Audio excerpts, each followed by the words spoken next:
Dalam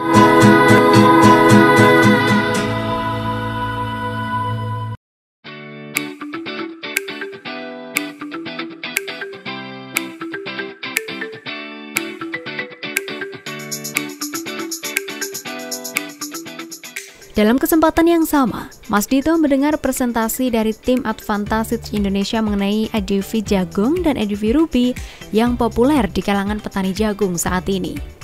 Mas Dito sangat terkesan dan merekomendasikan ADV jagung dan ADV ruby yang tahan akan penyakit dan panennya melimpah. Ada nggak wacana dari pemerintah Kabupaten Kediri? Ada kawasan industri yang nantinya bisa dibuat untuk perusahaan-perusahaan kecil yang bisa tadi menampung yang disampaikan dari Pak Umar tadi. Karena kalau kita berbicara masalah jagung nasional itu Jawa Timur itu Kediri. Tadi Pak Umar 24 tahun, saya 27 tahun. Jadi makanya saya ditunjuk ketua. 20 tahun saya menjadi ketuanya teman-teman. Mungkin Pak Anang paham. Mohon maaf. Itu besar harapan saya Kabupaten Kediri ada kawasan industri yang nantinya anak cucu saya apabila sekolah pengen bekerja tidak jauh-jauh, mungkin juga jenengan sama.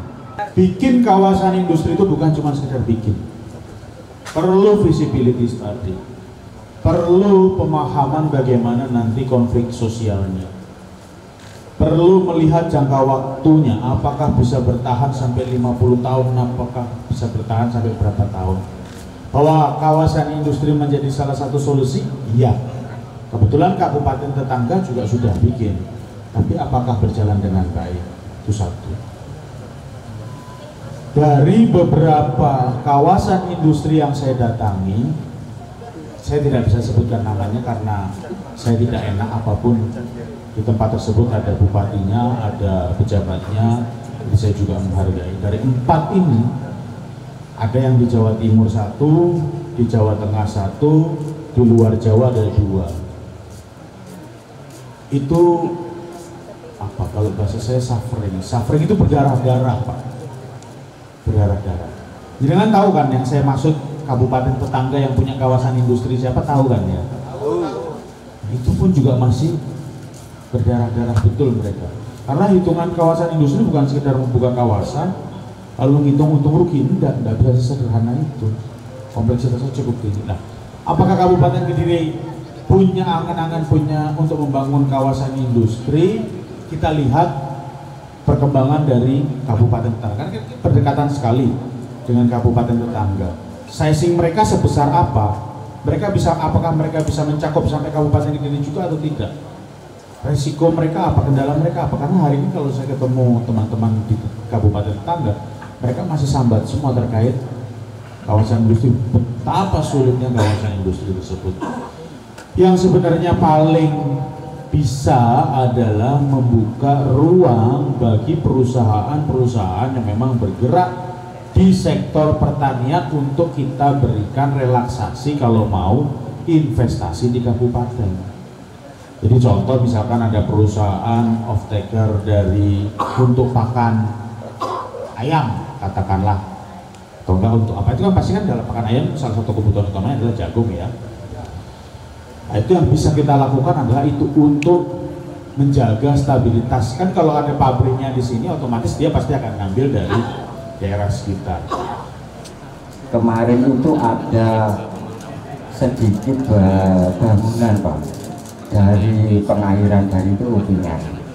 Itu hanya sedikit saja. Jadi belum sampai tuntas ke muara.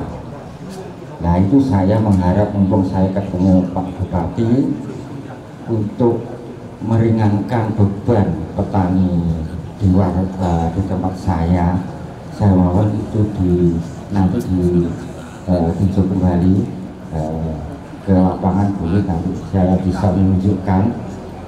Jadi air itu setiap tahun dari dulu. Saya sendiri juga tidak bisa menyelesaikan permasalahan itu karena ini tempat saya itu pembuangan dari banyak desa di atasnya Pak. Gini Pak, kalau bangun salurannya bisa kita. mudah buat kita. Yang jadi persoalan sampahnya itu kan soal pola hidup, soal kebiasaan. Ya, kita bangun saluran primer, saluran buat jenengan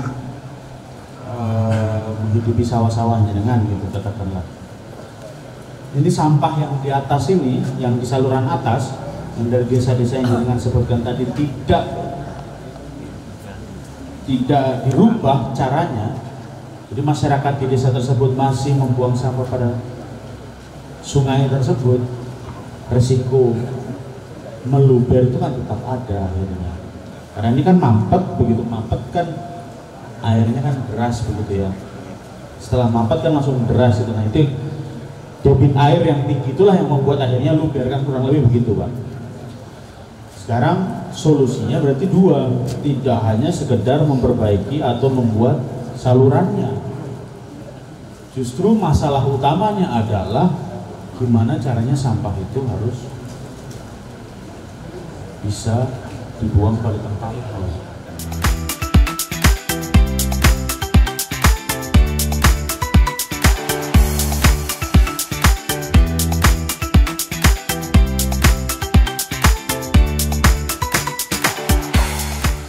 Dihadiri sekitar 1.000 petani dan diikuti puluhan pabrikan benih. Event Parade Jagung di Kecamatan Kayan Kidul, Kabupaten Kediri ini menjadi ajang showcase varietas jagung hibrida unggulan. Acara Parade Jagung ini juga disambut antusias oleh para petani yang ikut dalam acara ini. Dengan adanya acara ini sangat berterima kasih, khususnya